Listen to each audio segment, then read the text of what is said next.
այստեղ է նաև Դիլիջանի հայտնի քաղաքապետ։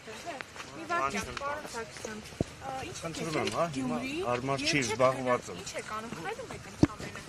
Ինչ եք խուսափում պատասխանել հարցերին։ Այլևս ձեր անտառներում հրդեհների վտանգներ չկան եւ նաեւ ձեզ մոտ եկեղեցի չկա,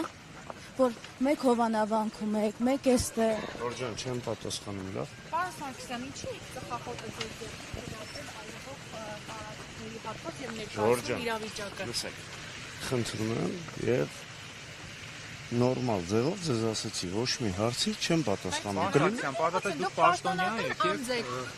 դուք Պաշտոնատար անձ եմ, երբ որ կհրավիրեմ մամուլի ասուլիս, ձեզ էլ կհրավիրեմ, դուք այդ ամեն ինչի վերջ չեմ պատասխանում։ Մամուլը գրել էր, որ դուք սկանդալային պատմության մեջ եք ընկել եւ ծեծկրտուքի մասնակից եք եղել, ձեզ Ասում են ձեզ ծեծել են, ասում են ձեզ ծեծել են։ Ես այդ ամեն ինչի բացատրել եմ, չկա նման բան։ հերքում եք, որտեղ ունեցել միջադեպ եւ ծեծի եք ենթարկվել։ Կա նման բան։ Ասում են երկու համայնք իրար դեմ եք հանել։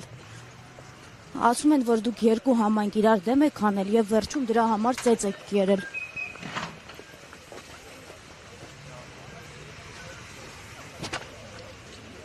Հարգելի հետևորդներ, դուք տեսնում եք Դիլիջանի աղմկահարույց քաղաքապետին, նա այս անգամ իր